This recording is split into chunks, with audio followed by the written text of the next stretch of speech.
Bienvenue au webinaire de Get Share sur comment transformer la collecte de données en levier de performance immobilière. En préambule de ce webinaire, je vous indique que ce webinaire est enregistré, on le communiquera par la suite. Vos micros et caméras sont coupés. N'hésitez pas à poser vos questions dans le fil de conversation de Teams pour les reprendre par la suite. On va laisser un temps d'échange à l'issue de cette présentation de 5 à 10 minutes pour répondre à vos questions. Et bien, merci de votre présence aujourd'hui et de nous accorder ce petit temps d'échange.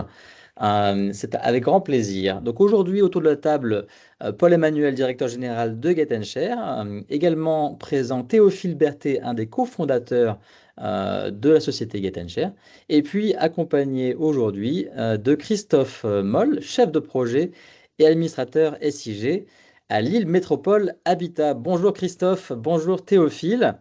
Merci d'avoir répondu présent à ce webinaire et ravi de pouvoir échanger avec vous.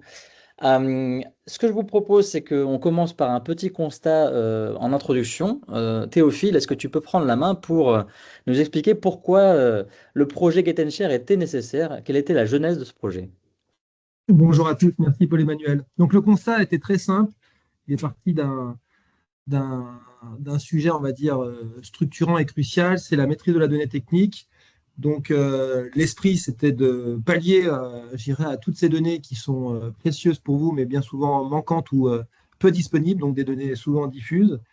Et la volonté, l'objectif assez finalement simple de ce projet, c'est d'être le leader de la qualité de la donnée technique et ensuite, évidemment, grâce à cette donnée, de pouvoir la valoriser à travers des enjeux d'investissement type CAPEX, OPEX, et puis également conformité réglementaire, qui est un sujet aussi important.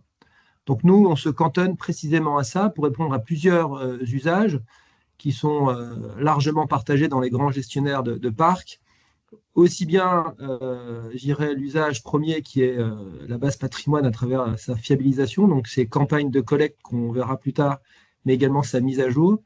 Ça va être également un cas d'usage régulier qu'on voit par la suite, c'est la programmation de travaux et tout ce qui concerne vos plans stratégiques immobiliers ou plans stratégiques patrimoniaux. Très bien, mais merci Théophile. Ce que je propose, c'est que Christophe, vous nous présentiez votre organisation, LMH, et puis que vous nous dépeigniez un peu le tableau, la situation qui a fait que vous aviez des irritants, vous aviez des besoins, et vous avez sollicité Get Share pour déployer l'outil. Oui, bonjour à toutes et bonjour à tous.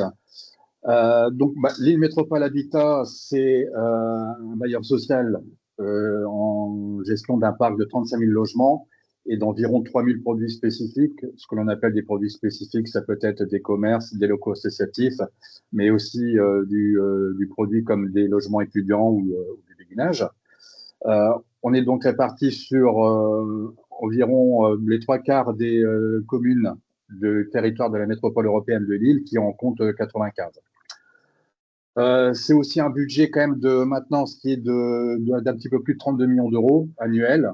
Il faut dire qu'on a un parc qui est vieillissant et qui est un petit cran au-dessus de la moyenne nationale d'âge du parc des logements sociaux. Puisqu'on est 2 ou 3 années un petit peu au-dessus de la moyenne, on a à peu près une moyenne d'âge de 47-48 ans de notre parc. Et c'est aussi un budget d'investissement donc pour nos produits en réhabilitation, bien sûr, et en construction neuve, qui est d'un peu plus de 142 millions d'euros annuels. Le constat, il n'y a pas de surprise. Théophile a déjà donné les grandes lignes. On retrouve la même chose. Alors à cette différence près que nous on a des données qui sont éparpillées un petit peu à droite à gauche, par assemblée. En fait, on a un gros tas de feuilles qui est éparpillé et on doit essayer de remettre de l'ordre dans tout ça. Donc on a les données, par exemple, sur des cahiers de livraison, sur des constructions neuves ou sur l'AREA qui sont sur des disques partagés, mais partagés au sein d'un service, c'est-à-dire que tout le monde en fait n'y a pas accès, et sans nomenclature standardisée. Un chargé d'opération va classer son dossier à sa façon, un autre va le faire à sa façon. Donc, il n'y a pas de lecture identique qu'on peut avoir sur les dossiers. Et ce qui se passe aussi, donc Théophile l'a précisé juste avant, c'est que dès qu'un collaborateur s'en va, le dossier, souvent, il disparaît. On ne sait pas où le chercher. On ne sait même pas qu'on trouve le dossier avec un nom de résidence, qui a pu le gérer. Pardon. Et donc, on peine toujours à retrouver l'information. L'autre constat aussi, c'est qu'on n'a pas forcément non plus toujours la même définition d'une donnée précise. Je vais prendre un exemple très simple. On va parler d'une date de livraison pour une résidence suite à une construction neuve ou suite à une réhabilitation. Eh bien, en fonction d'un service qu'on va interroger, on va avoir une date. En fonction d'un autre service, on va avoir une autre date, à quelques semaines ou quelques mois près. Un troisième service, on va encore avoir une troisième date. Et le constat, c'est que quand on doit fournir une demande, notamment quand on a des contrôles de l'ANCOLS ou d'autres organismes de tutelle, on va chercher à droite à gauche plusieurs sources pour obtenir une seule information, qui n'est pas donc toujours fiabilisée, parce qu'elle ne fait pas l'unanimité, et ça devenait vraiment un problème.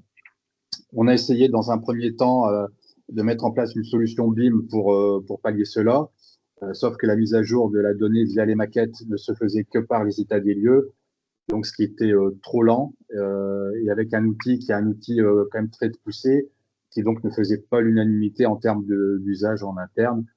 Donc voilà, tout ça faisait que ça freinait un petit peu la remise à plat de la donnée. C'est pour cela qu'on a préféré opter pour la solution de Get & Share pour centraliser et aussi pour mettre autour de cette articulation-là un process de gouvernance data. Eh bien, écoutez, merci Christophe pour ce témoignage. Ce que je propose, c'est que pour ceux qui ne connaissent pas la solution Get, que je fasse une petite introduction sur le périmètre et puis ses évolutions. Donc, on a travaillé depuis un peu plus de 3 ans sur la construction et le maintien à jour de la base de connaissances techniques, avec un volet sur la centralisation, le volet aujourd'hui sur les campagnes de collecte, avec un témoignage et un retour d'expérience de Christophe Moll. Et puis, un troisième volet sur l'exploitation de ces données avec un tableau de bord. Donc ça, cette base de connaissances techniques, aujourd'hui, elle est bien maîtrisée par nos clients. Elle est exploitée de plus en plus avec le module de programmation pluriannuelle des travaux. Et en 2026, on va avoir des évolutions assez fortes sur, par exemple, la gestion des visites de sécurité et des demandes d'intervention associées, et la gestion des contrats et des diagnostics. Donc, un gros volet sur la conformité réglementaire qui sera ajouté au périmètre déjà existant. Évolution donc qui répond à des vrais besoins de nos clients. Et ce que je propose maintenant, c'est que Théophile, tu peux peut-être présenter un peu plus en détail la solution Get avant qu'on rebondisse avec le retour d'expérience de Christophe sur la campagne de collecte. Alors, avant d'aller peut-être sur une présentation rapide, juste peut-être pour les gens qui nous écoutent, l'application Get, qui est une application, je le rappelle, métier, d'accord? C'était important. Métier, pourquoi? Puisqu'en fait, l'application a été co-développée, et ça, c'est l'esprit aussi Get, c'est le co-développement avec des clients historiques que vous avez à l'écran pour mettre en œuvre l'application la plus précise et la plus, je dirais, proche de vos réalités. Donc, à l'écran, ici, vous avez une déclinaison de certains clients et de certains secteurs également. Vous avez le secteur de l'habitat social, vous l'avez compris, mais également des collectivités. Ici, à l'écran, la région Normandie. Depuis 3 semaines, la région Rhône-Alpes. On a des départements qui arrivent de plus en plus. Et puis également le tertiaire, comme MGN avec du médico-social, qui est également un secteur qui se développe de plus en plus. Donc, une forte progression. Et cette progression, il faut aussi la mettre en correspondance par rapport à la réponse à un besoin réel. Et en effet, à l'écran, on parlait de simplicité d'usage. La première chose, c'est, on va dire, le côté ergonomique, visuel et sympa de l'application. Ça, c'est hyper important pour favoriser l'adoption d'un outil. Et sur l'écran ici que vous voyez, on voit directement, quand on ouvre l'application, une logique de territoire. Donc, votre base patrimoine qui peut être aussi présentée sous plan de la géolocalisation que vous avez aussi à l'écran. Vous allez avoir la possibilité, évidemment, sur cette première on va dire, fonction qui est la partie consultation et enrichissement. Vous avez possibilité de voir l'ensemble de votre patrimoine, mais également l'ensemble de vos composants ou équipements, avec des informations qui sont rattachées et également à chaque fois, vous l'avez compris, du visuel qui rend beaucoup plus facile, la manière de circuler dans l'application. Vous allez pouvoir mettre du détail supplémentaire. Ici, j'évoquais tout à l'heure la notion de plan stratégique immobilier et plan stratégique patrimoine. C'est ce que fait d'ailleurs LMH. Donc, ce sont aussi des éléments à intégrer, comme d'ailleurs la partie documentaire qui est disponible et possible dans l'application. Sur la suite, évidemment, c'est l'esprit de la campagne de collecte, campagne qui permet de collecter et d'organiser, mais également, de préparer la suite. Et donc, on parle de collecte, mais on va aussi parler de mise à jour des données. Donc, ça, c'est hyper important de pouvoir les planifier, les organiser. Donc, ça, ce sont la partie organisation des campagnes.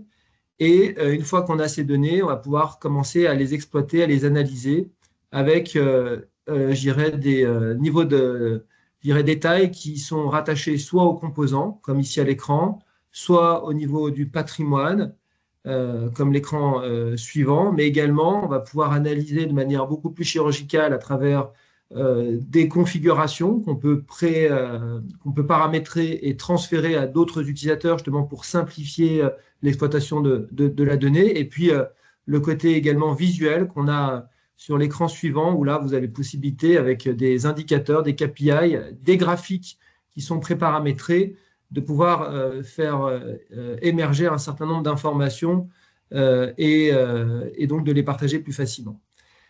Ça, c'est la partie Get Data. Et évidemment, dans la foulée, Get Programmation qui permet de répondre, comme le disaient tout à l'heure Paul-Emmanuel et Christophe, les grands enjeux de la programmation sur le volet plan pluriannuel, plan annuel, et puis suivi des investissements opérationnels que couvre aujourd'hui Get et qui aujourd'hui vous permet de faire de manière simple et efficace votre programmation de travaux.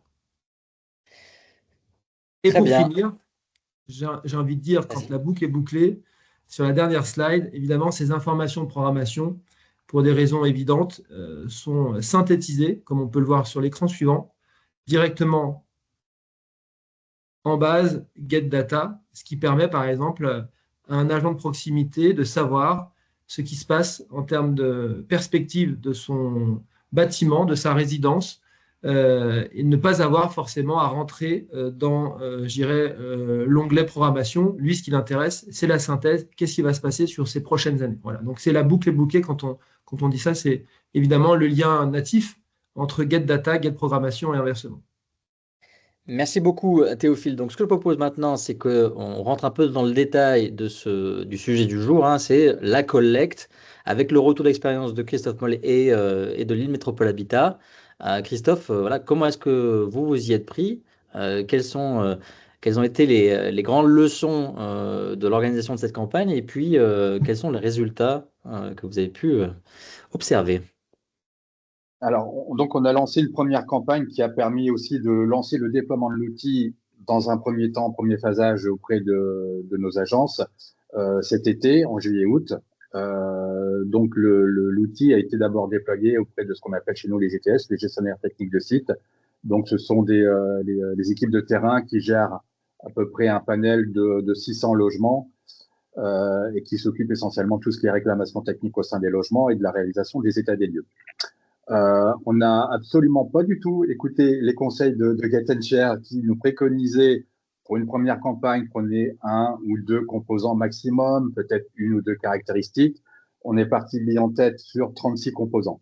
Alors, pourquoi 36 composants? Vous l'avez certainement peut-être vu dans les slides présentés par Théophile. On a associé notre outil PSP, notre plan stratégique de patrimoine, à Get & Share.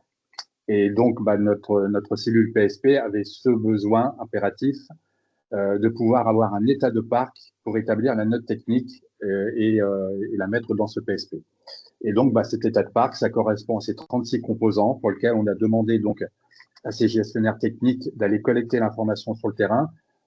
Alors, une seule information, un principal, c'était de nous dire dans quel état vous estimez le parc. Donc, c'était vraiment leur propre appréciation, voilà, donc qui va différer, qui est une notion quand même assez subjective, mais on voulait vraiment avoir l'appréciation de l'état du parc de la part des gestionnaires techniques. Donc, une note de 1 à 4, qui va donc de très mauvais état à très bon état. Ces 36 composants, donc ça pouvait aller de composants qui sont des composants en extérieur, donc l'état des clôtures, des cheminements aux abords de la résidence, jusqu'à des composants en partie privative. Alors bien entendu, on n'a pas pu leur demander sur les 2 mois de faire l'état de tous les logements, de rentrer dans tous les logements, c'était c'était même carrément impossible. Donc là, par contre, pour établir cette note, ils se sont basés sur leur connaissance du parc. Comme je l'ai dit, c'est eux qui réalisent les états des lieux, qui suivent les réclamations techniques, qui ont l'habitude de pénétrer dans les logements. Donc, ils étaient tout à fait capables de nous dire, bah voilà, sur cette résidence-là, j'ai visité pas mal de logements. Je sais que dans l'ensemble, les menuiseries intérieures du logement ou les équipements sanitaires, c'est en état moyen ou c'est en très bon état, c'est fonctionnel.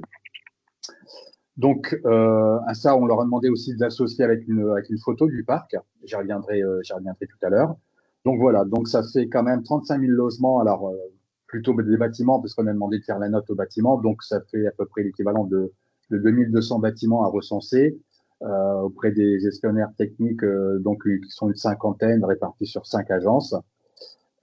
Et donc au final, on a réussi quand même à avoir un résultat, un retour de collecte d'informations qui était un peu inespéré, mais très très satisfaisant pour nous, puisqu'on on s'est retrouvé avec une moyenne de 97% à peu près de taux de complétude. Donc à la fois sur les informations, sur l'état du parc et sur la photo. Bon, ça a quand même duré 2 mois. Alors derrière, le travail n'est pas fini, et c'est là où c'est intéressant, c'est-à-dire que tout ce travail-là, Théophile l'a un petit peu présenté aussi dans un slide, on a fait une grosse analyse qu'on a exportée, qui est maintenant analysée par notre service du PSP. Ça veut dire que lui, il va reprendre la note, on va faire un petit nettoyage derrière, voir les notes qui paraissent un petit peu aberrantes. On fait un premier retour auprès des agences en disant, voilà, on a fait une première analyse de votre collecte, voilà ce que ça donne, est-ce que vous êtes en phase avec ce que vous avez noté? Là, il nous manque tel ou tel complément. On peut, le cas échéant, dans ces cas-là, s'il y a besoin de faire un petit complément d'information, réouvrir la campagne auprès de certains collaborateurs pour aller chercher ce complément d'information. Et donc, au final, 36 composants, tout ça pour établir une note technique, mais une note technique fiable. Le retour d'expérience, alors je vais parler surtout du retour par le personnel de terrain, parce que c'est quand même eux les premiers concernés. Sur la partie appropriation de l'outil, un très bon retour de par l'ergonomie. Ils l'ont trouvé assez simple. Généralement, au bout d'une collecte sur une résidence, voire maximum 2 résidences, ils sont assez à l'aise avec la manipulation de l'outil, surtout qu'il y a quand même des petites manipulations pour dupliquer une information. Bon, voilà, ils ont très vite capté les manipulations. Tant il sait bien que ils ont été même un petit peu gourmands. J'ai eu très vite des retours. Ce serait bien de rajouter telle information, ce serait bien de rajouter tel ou tel développement. Est-ce que je peux renseigner telle ou telle chose? J'ai même eu déjà des demandes pour faire des nouvelles campagnes, parce que voilà, on se rend compte que j'ai pas cette information-là sur mon parc et que c'est très intéressant de la collecter. À ce propos, justement, on a eu pas mal de nouveaux collaborateurs qui sont arrivés au moment du lancement de la campagne, donc des nouveaux gestionnaires techniques. Du coup, c'était l'occasion pour eux de faire un tour de parc et de prendre connaissance de l'état du parc. Donc ça, c'était une chose très positive. Mais aussi pour des anciens qui gèrent un parc depuis X temps, ça leur a donné l'occasion, à un moment donné, de se poser, de regarder plus en détail leur parc, des composants qu'on leur a demandé, et de se dire, tiens, c'est vrai que je me suis jamais rendu compte depuis le temps que je connais mon patrimoine, dans quel état étaient mes colonnes d'ordures, mes colonnes de chauffage, mes colonnes d'eau pluviale, dans quel état était l'électricité de mes parties communes. Et voilà, donc ils ont fait vraiment ce travail d'un peu d'introspection de leur parc, qui a été hyper intéressant. Et même notre directeur général a voulu lui-même et a été testé sur le terrain la collecte d'une information. Et cette information, elle est encore exploitée par d'autres services, notamment ceux qui sont en charge de la programmation, parce que derrière, avec le petit outil d'audit des campagnes, ils vont pouvoir aller reprendre le travail qui a été fait et valider ou pas, ou échanger auprès de ceux qui ont fait la collecte d'informations. Tiens, tu as mis ça comme note, est-ce que tu peux me préciser pourquoi tu as mis cette note-là au lieu de telle ou autre note? Voilà, il y a donc ce système d'interactivité qui est aussi très intéressant, qui crée du coup une synergie en interne. Et je terminerai sur une dernière chose, c'est qu'on a parlé comme caractéristique à collecter des photos. Je le disais tout à l'heure, donc il faisait une photo systématiquement pour atteindre la complétude. Donc on a réussi à faire un album photo de notre part qui est très conséquent puisqu'on a collecté, alors je dis environ parce que c'est très difficile de calculer, mais à peu près 10 000 photos de l'ensemble de notre parc, à la fois de l'extérieur que sur les parties communes. Voilà. Merci beaucoup pour ce retour d'expérience, Christophe. Ce que je propose maintenant, c'est qu'on rentre dans une phase d'échange. En préalable, si vous souhaitez, à l'issue de ce webinaire, contacter Christophe directement ou Théophile ou moi-même, bah, vous pouvez, vous avez les coordonnées à l'écran. Ce que je vous propose donc, c'est qu'on regarde les questions, s'il y en a, si vous n'en avez pas déjà noté. Alors, est-ce que vous pourriez préciser, Christophe, quels étaient vos manques en termes de vocabulaire technique et quelles informations vous avez intégrées dans votre référentiel? Alors, en fait, ce qu'il faut savoir, c'est qu'en parallèle du déploiement de Get and Share, on est depuis plusieurs mois aussi en démarche, donc je l'ai précisé tout à l'heure, de mise en place d'une véritable gouvernance data. Et Get, c'est notre arme en fait pour pouvoir mettre en place cette gouvernance. Donc ça veut dire que en parallèle de ça, on est en train de constituer ce référentiel technique. Alors, référentiel technique, c'est en fait la configuration que l'on fait de Get and Share. Alors là, ce n'était pas le cas pour la campagne, mais par exemple, demain, pour des livraisons neuves, qu'on va vouloir une information sur, par exemple, les matériaux dans les parties communes, on a créé ce référentiel en accord avec les différentes directions concernées, donc de la réhabilitation, du neuf. Et tout ça, c'est ce que l'on mène avec notre AMO qui nous accompagne pour la mise en place de la gouvernance. On a commencé donc à définir quelques terminologies, notamment sur des dates. On s'entend beaucoup dans ces cas-là avec les directions financières, parce qu'on trouve que l'approche comptable et financière est une clé d'entrée qui est plutôt intéressante. Donc voilà, c'est encore en cours d'élaboration. C'est un travail qui est conséquent, qui est tentaculaire, parce qu'il suffit qu'on déterre un lièvre pour qu'il y en ait 10 autres qui sortent en même temps. Et c'est pas qu'on n'en voit pas le bout, mais on sait qu'on revient de loin et qu'on a encore beaucoup à faire. Donc nos manques en termes de terminologie, ils étaient quasiment sur tout, et on est en train de les combler au fur et à mesure. Avez-vous interfacé votre patrimoine avec votre ERP et quelle est la place de chaque outil, ERP et Get? Oui, alors on a couplé notre ERP avec Get, mais simplement pour rapatrier les données patrimoniales. Ce qu'on appelle notre hiérarchie patrimoniale, c'est-à-dire donc la désignation de nos bâtiments, donc ce qu'on appelle chez nous des HP, donc qui vont de la résidence jusqu'au bâtiment, jusqu'aux entrées, jusqu'au numéro de lot, mais pas pour les données techniques. Parce que un des constats aussi que l'on a fait, c'était que notre ERP au niveau technique, il n'y avait pas grand-chose dedans, ou le peu qu'il y avait était quand même sujet à certains doutes de notre part. Et nous, le but en mettant en place cette gouvernance data, c'est quand même de fiabiliser notre donnée. Et la campagne a continué à nous permettre de fiabiliser la base patrimoniale via notre ERP, parce que dans les résultats, on s'est aperçu que telle donnée que l'on rapatriait depuis notre ERP, c'était pas nécessaire qu'on le rapatrie. Donc, on est en train d'affiner un petit peu nos API pour filtrer encore un peu mieux et en fonction de nos besoins les données qui remontent de notre ERP sur Get. Très bien. Une fois que la collecte est faite, Christophe, c'est bon, c'est fini, on peut rentrer chez soi et on n'en parle plus? Non. On fiabilise et on interprète, comme je le disais tout à l'heure, l'information elle est partagée. De toute façon, c'est un peu la signification de Get and Share, récolter et partager. Donc, ça veut dire que d'autres services vont bien sûr exploiter la donnée. En premier lieu, comme j'ai expliqué, le service qui est en charge du PSP, donc forcément, c'est lui qui est à l'origine de la collecte, mais aussi donc nos chargés d'opération qui eux, derrière, doivent faire une programmation, qui vont reprendre ce qui a été fait par nos gestionnaires techniques et qui vont soit compléter, soit valider, ou peut-être parfois, pourquoi pas, invalider ce qui a été fait. Donc le travail est loin d'être fini. Il y a un gros travail de consolidation de ce qui a été fait, comme je l'ai dit aussi de nettoyage de notre ERP, comme je l'ai dit aussi. Et donc non, c'est loin d'être fini. Là, mon collègue Abder qui gère le PSP est loin d'avoir fini d'exploiter toutes les données qu'on a récoltées au niveau de la campagne. Merci. Est-ce que, en ce qui concerne le PSP, est-ce que vous gérez les données financières dans Get en complément des données techniques? Alors non, pas directement.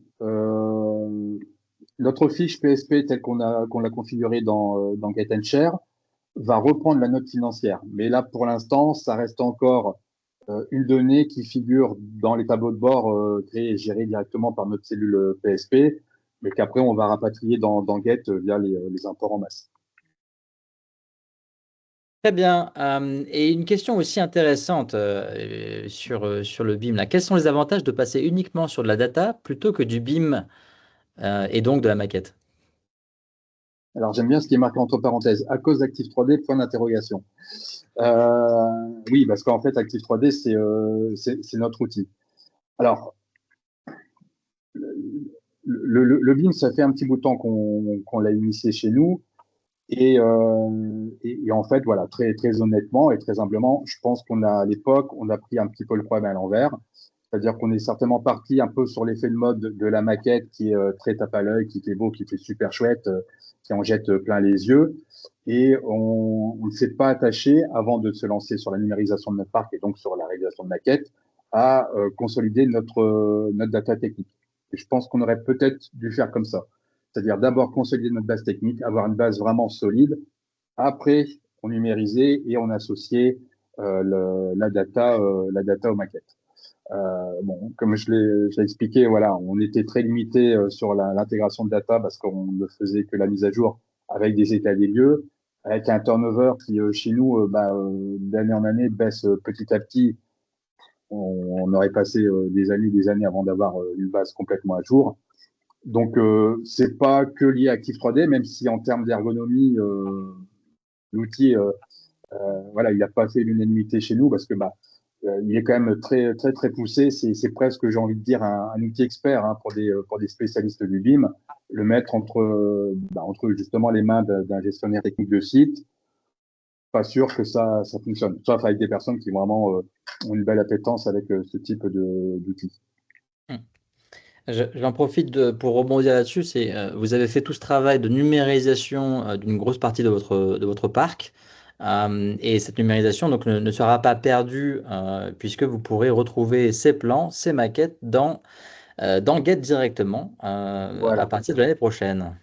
Voilà, c'est ça. En fait, on revoit un petit peu, on change un petit d'épaule on réfléchit à nouveau sur les usages métiers euh, d'une maquette plutôt que de partir vraiment sur du BIM. Est-ce qu'une maquette numérique avec une data un petit peu décorrélée ne serait pas suffisant? Et au final, ça a l'air d'être la tendance qui a l'air de pointer ici. Écoutez, merci beaucoup. Visiblement, il n'y a pas d'autres questions. Allez, je vous en pose une toute dernière pour la route. Quelles sont les plus grandes difficultés dans l'organisation de la collecte, Christophe? Alors, les grosses difficultés qu'on a eues, c'était vraiment l'organisation interne. Alors, en premier lieu, bon, on a eu une période où sur certaines agences, bon, on a lancé la campagne.